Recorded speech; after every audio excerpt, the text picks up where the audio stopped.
అందరికీ నమస్కారం. ఈరోజు ఉదయం నుంచి కూడా ఒక ఫేక్ వీడియో పెట్టి ఒక 2 తోక టీవీల్లో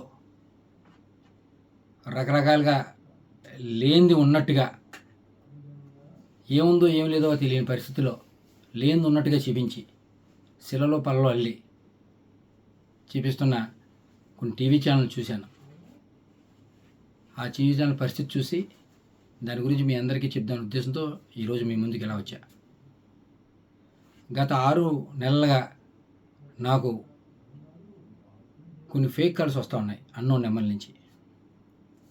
నేను కొన్నిసార్లు ఎత్తలేదు, ఒకసారి ఎత్తే హలో అని కానీ వెంటనే వాట్సాప్ కాల్ చేస్తాను ఫోన్ పెట్టేశారు.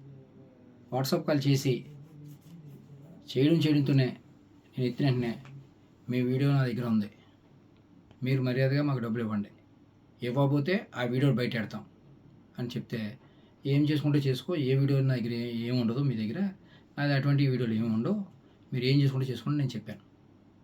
చెప్తే వెంటనే ఒక వీడియో పెట్టి వాట్సాప్లో నేను చూస్తాను కానీ మళ్ళీ డిలీట్ చేసాడు. తీరా ఆ వీడియో చూస్తే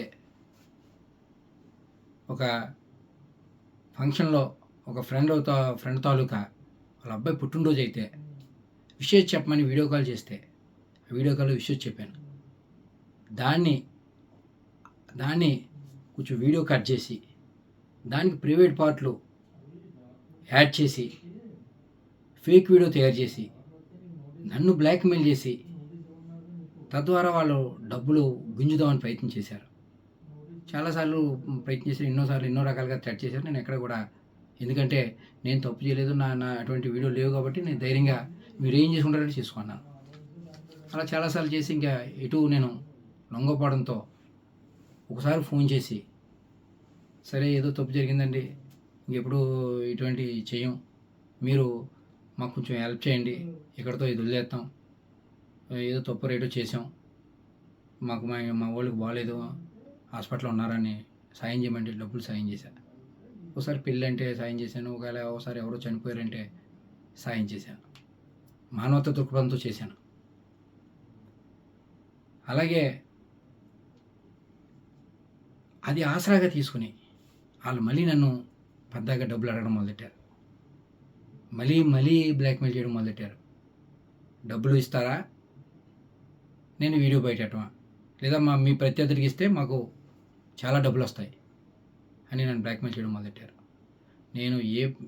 నేను ఎటువంటి నాకు సంబంధం లేనివాడిని, మీకెందుకు డబ్బులు ఇవ్వాలి, నేను డబ్బులు ఇవ్వను, మీరు ఏం చేసుకుంటారో చేసుకోండి, అవి కూడా మానవతా దృక్పథంతో మీరు అడిగారు కాబట్టి మీకు ఇచ్చా, నేను మాత్రం ఇచ్చే పరిస్థితి లేదని చెప్పడంతో, సరే అయితే మీ రాజకీయ ప్రత్యర్థులకు ఇచ్చుకుంటామని వెళ్ళిపోయారు. అలా కొన్ని రోజులు నాకు మెసేజ్లు పెట్టారు, చాలా నెల రోజుల వరకు పెట్టారు. సుమారుగా 6 నెలలు నాకు నరకం చూపించారు, చాలా రకాలుగా వేధించారు, ఎన్నో రకాలుగా ఇబ్బంది పెట్టారు. తర్వాత నేను ఎప్పుడైతే ఏమన్నానో మీ ప్రత్యర్థులకి ఇస్తామని అన్నట్టుగానే ఆ వీడియో పట్టుకెళ్ళి ప్రత్యర్థులకి ఇచ్చారు, మా రాజకీయ ప్రత్యర్థులకి. ఆ ప్రత్యర్థులందరూ కూడా సోషల్ మీడియాలో రకరకాలుగా ఆ ఫేక్ వీడియోని, ఏదైతే డీప్ ఎడిటెడ్ ఫేక్ వీడియో, ఆ ఫేక్ వీడియోని అందరూ వైరల్ చేయడం, కొన్ని టీవీ ఛానల్లో అదే దానికి చెలలో పలలో అల్లించి చూపించడం, ఇటువంటి పరిస్థితులు ఇవాళ చూసాం. అందుకని గతంలోనే నేను జూన్ 1వ తారీఖునే ఇటువంటి నాకు చట్టింగ్ కాల్లు వస్తున్నాయని అప్పటి సీఏ ఒక నెంబర్ ఇచ్చి ఆయన సీఏ గారికి కూడా చెప్పడం జరిగింది. దీని మీద వెరిఫై చేసి నాకు ఫేక్ వస్తున్నాయి, ఎవరో ఏంటని కూడా చెప్పిన వార్తలుగా కూడా చెప్పాను అప్పుడు.